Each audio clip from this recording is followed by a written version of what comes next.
Now I do have one more woman I want to talk about, and it's briefly that I'm carrying around this lovely bone amputation saw, which I kept putting myself on the other day, so I will turn up this way so I don't do it. And this is relation to dissection.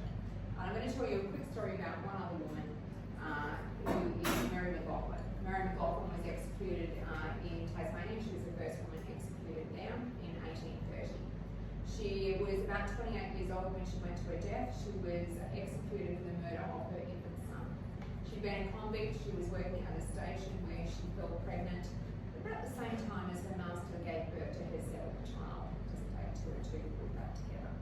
At 5 months old, she was dragged up for for misconduct in front of the superintendent of convicts. And from there, she was put back into the female factory. She gave birth to a little boy who was found in the sink not long afterwards. Now, it's important to understand at this time there was a move with the laws that women found with their infants not long after birth that had died were given the benefit of the doubt as to whether they were responsible. It would become a concealment of birth rather than the felony of manslaughter or murder. Unfortunately for Elizabeth, that's not what happened. She was charged with murder, and the medical officer of the female factory moved quite heavily to try and condemn her. The courts, of course, found her guilty. It's a case where she didn't have a lot of say. She wasn't allowed to testify in her own defence. The only option that she had for any help was when I went to the Executive Council. Governor Arthur Phillips sent a man to have a chat with her to see if there's anything that she could throw on this as to why she murdered this baby. But unfortunately, the man that he sent was in cahoots with her master, who I believe impregnated her. He asked very yes or no questions and only took the answers to those questions back to Governor Arthur Phillips. And I believe that wasn't met with like he had a very strong morality streak.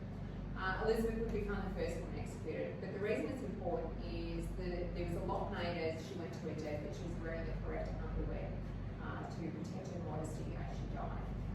This is a period of time that, heaven forbid we should do your ankles and your knees as you die because, that's a little bit racy. Now this woman, as I said, they made quite a bit of it in the paper that she was wearing the correct underwear. An hour after she was executed, she was laid naked on a table in front of hundreds of men as they covered her pieces.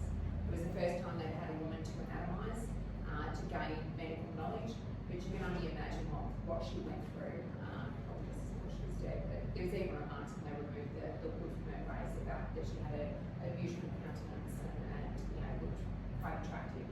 So you can only imagine what they did. 3 days after they'd had their way with her, she was thrown unceremoniously into a hole without any religious service. Incredibly horrible. And she again is another one of the stories. It's a horrendous story, but it's one that has